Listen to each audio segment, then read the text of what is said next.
Hello mga mi! For today's video, samahan nyo kaming buong pamilya na pumasyal sa one of the most famous tourist attractions dito sa Toronto. Let's go!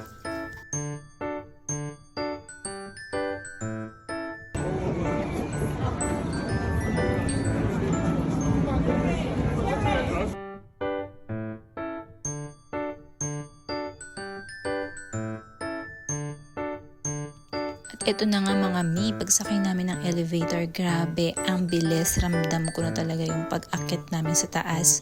114 floors daw yun. And 1 minute lang ata, nandun na kami guys, ganun kabilis.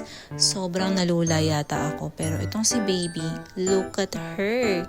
Tuwang-tuwa at sobrang energetic. Game na game siyang magpa-picture guys, at in fairness, pagdating namin sa taas, ang ganda naman talaga ng view. Mapapamangha ka na lang din talaga sa makikita mo, at lalong mas naging maganda pa dahil ang ganda din naman talaga ng weather this time na pumunta kami guys. At dahil wala ka naman masyadong gagawin dito sa taas, naglakad talaga kami paikot, as in 360 full city view yung nakita namin. Ang ganda guys. Sinulit namin yung entrance fee, medyo mahal char.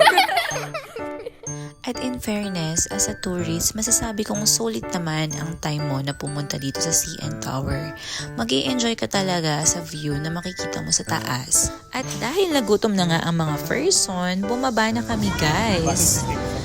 Meron namang mga restaurants sa loob ng CN Tower, pero mas gusto namin kumain dito sa labas. Yan.